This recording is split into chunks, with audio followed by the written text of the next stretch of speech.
Okay. Okay, it took like 5 minutes to set the camera up, but I got it.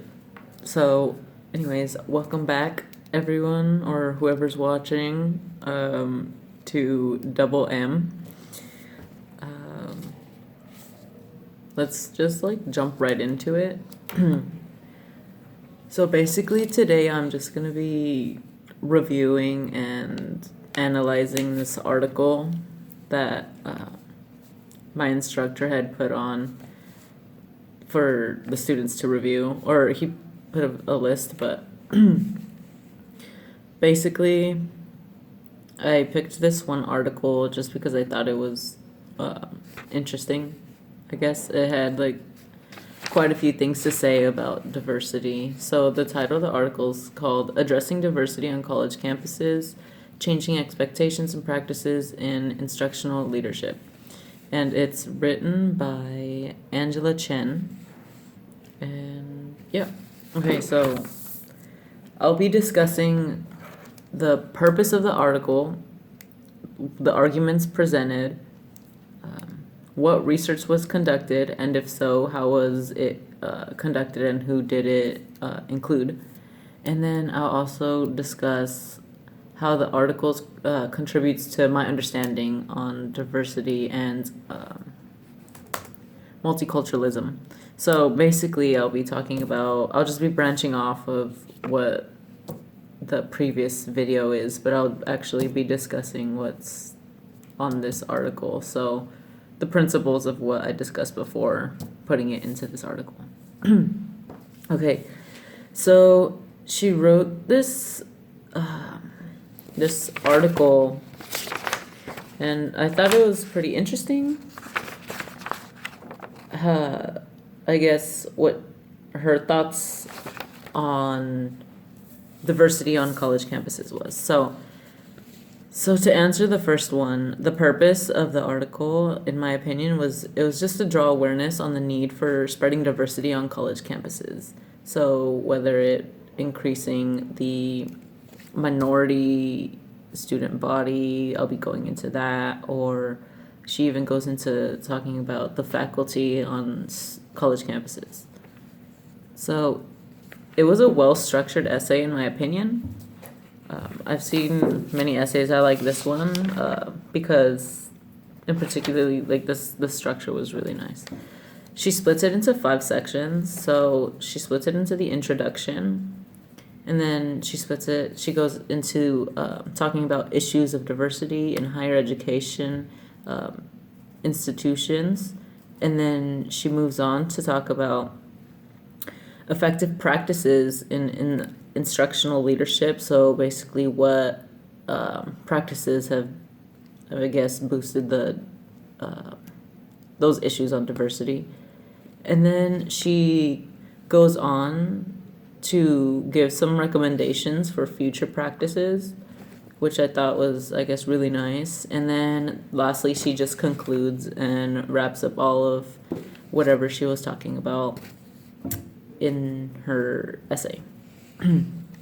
So basically, let's just go right into it.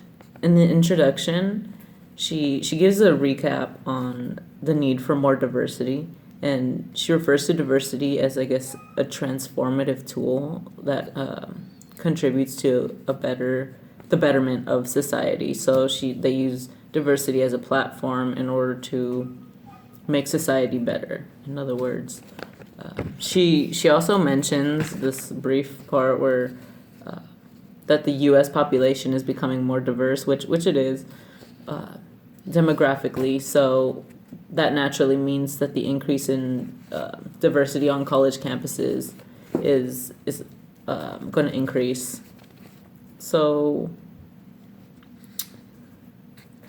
she focuses on analyzing the relationship between instructional leadership and diversity in higher education. So she draws a lot of attention on, I guess, like what you'd consider like the higher ups in college education, and yes, higher education specifically in college campuses, university campuses.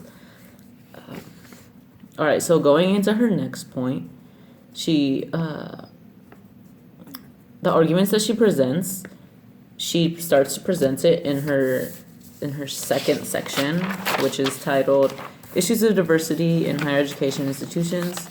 And she basically expresses that there's a lack of diversity within the university community, and it limits the educational experiences that are available for students, and it compromises the ability of the institution to fulfill its mission. And its mission will basically just be to create more diversity on college campuses. That would technically be her mission that she's referring to.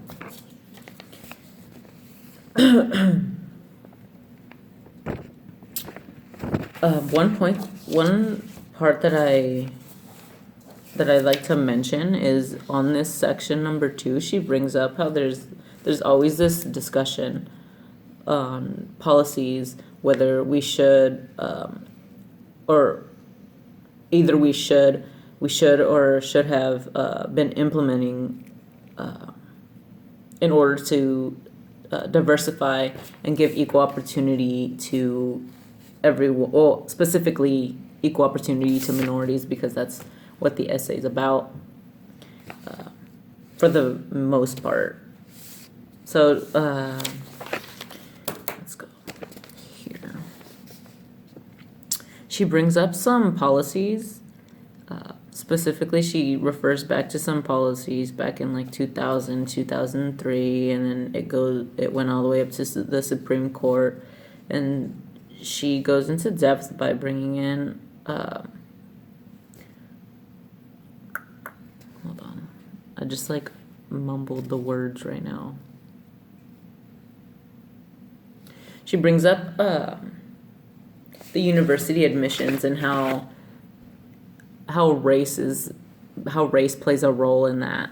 Essentially, that's what she goes into depth about.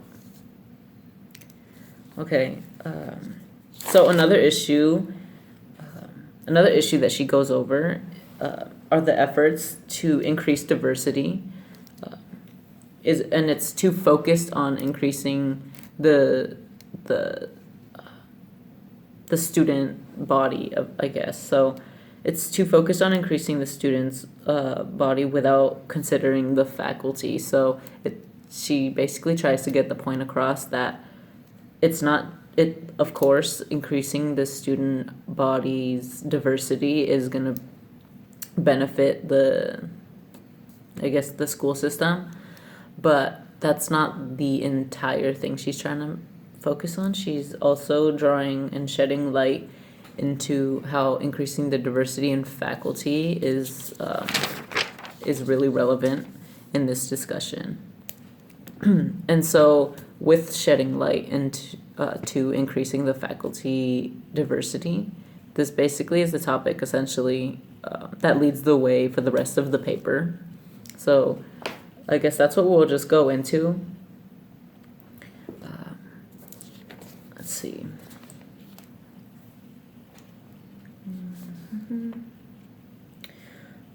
All right. So for faculty, she gives a lot of data. So that's really nice.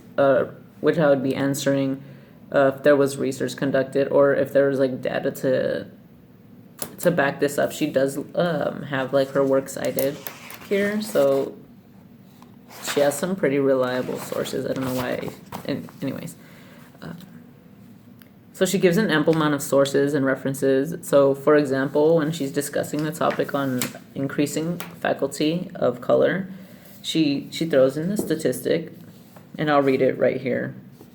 It goes, faculty of color make up only 17% of all full-time faculty in 2005. So she's pulling the statistic out of 2005. And to mention, this was written in 2017. It was published in 2017. So this was over 10 years ago. She goes, of this number, 7.5% were Asian, 5.5% were African American, 3.5% were Hispanic, and American Indians made up of less than 1%. So 0.5% of the faculty of color.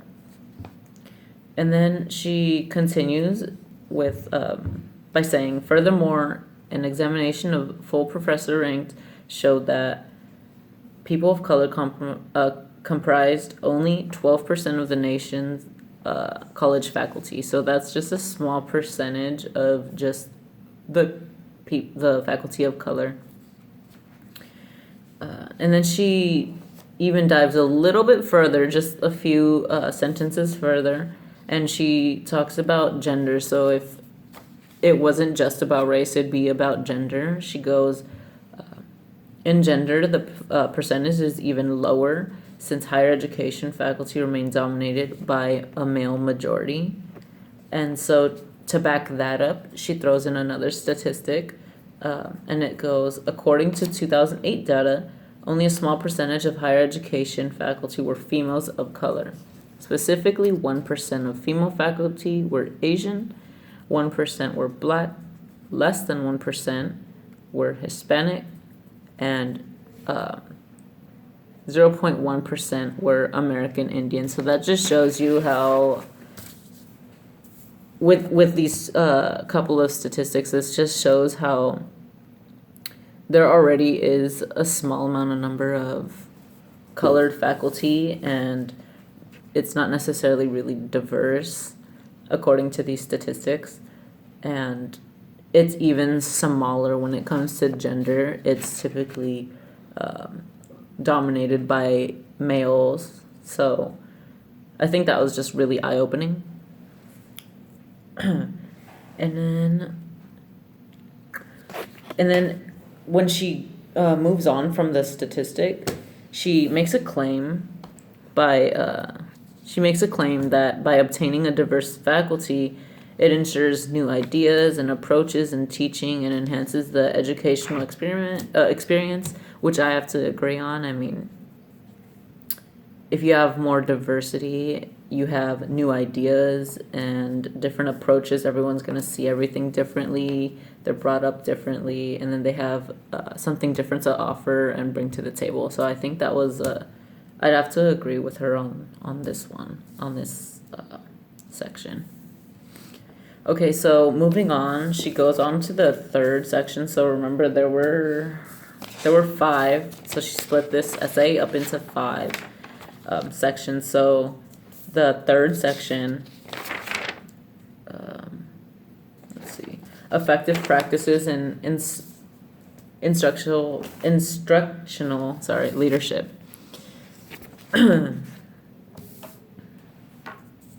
Okay, so she basically, with this section, she gives 3 standards that inform professional practice in instructional leadership that relates to diversity. So I'll just read those out right now. So she goes, developing trust and engaging individual cultures. So I guess she means just engaging, trust with the school system and whatnot. And then number 2 would be developing new admissions and hiring policies. Sorry, I can't English today, but. And then 3 would be introducing diversity into the university through a systemic approach. Okay, and then she breaks those down into 3 separate categories, which I had just read, and she goes further into depth about it. So I'll look into the since she talks a lot about the faculty, she also talks about the new admissions and hiring policies. So she mentions that there should be a more diverse staff, and that the hiring policies promote equal opportunity and equality. So I guess what she's trying to get at is everyone should have an equal chance in, I guess, here she'd mean teaching. So that's what she split up in the third section. I want water, but it's on my bag, and I used my bag as like a tripod, so That's not happening. Anyways. Alright, and then moving on from that, that's just a recap of the third one, is essentially just the practices that people can take to improve. Okay. So for the fourth bullet, or the fourth section, she titles it recommendations for future practice. So I think that's nice how she put some recommendations, and essentially the recommendations are just she just wants to say that we need to increase the number of diverse faculty, staff, and students. So of course the stuff that we'd already know is just to increase diversity. And then she somehow to somehow integrate diversity into the curriculum. I think she was trying really hard to get at make that a point. So increasing diversity in the curriculum, and then implementing the policies that she was talking about in the first or the second section. And then she goes into depth with that, implementing the policies about the funding and the grants that should be given to the faculty for the new curriculum, which, in my opinion, is a little confusing, but maybe it's just me how I read it. I was confused, but she does go into that. I might have to just backtrack and go read it again. And then she basically says that all of the change is up to the institutional leaders. So basically the higher ups, it's in the hands of them for this change to be implemented and go through. So the change starts at the top. In order for there to be more diversity, they have to do something in higher rank in order for us to see it. And then her last point would be her conclusion. She basically just concludes and recaps and summarizes all of this. She also mentions that without the diversity, students seem to struggle and they seem to not fit in. And then they go through segregation and prejudice and discrimination and whatnot.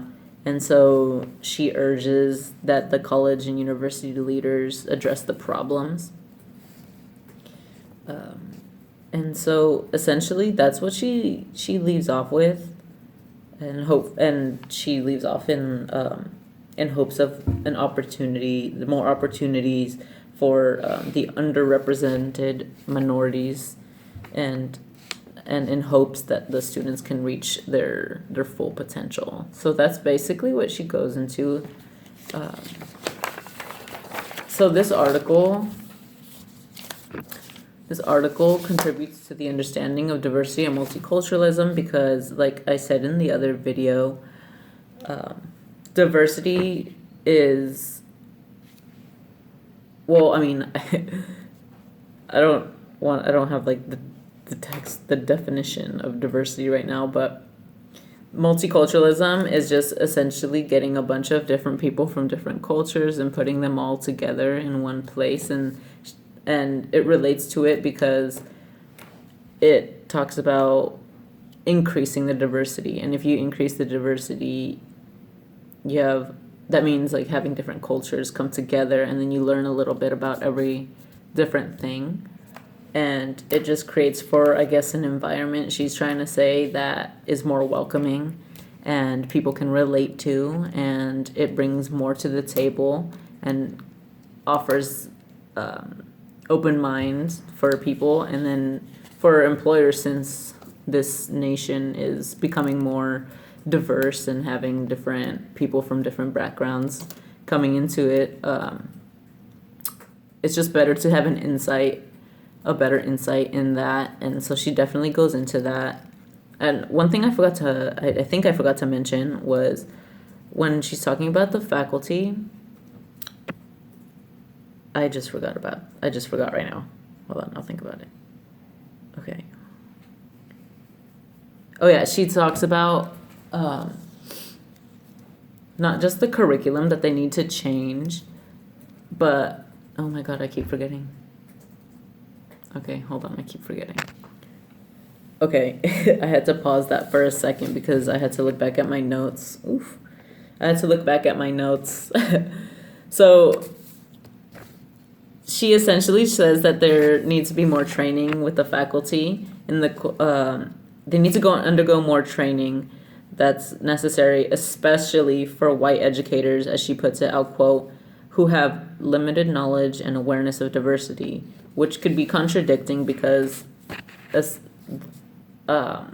they do have like study abroad programs that people do go on, and they do things, and they have programs like that at the universities that are specifically made to get a better cultural understanding of the world and wherever you decide to go. So, which I think that's a little contradicting, but I do think it's an important aspect that I need to go over.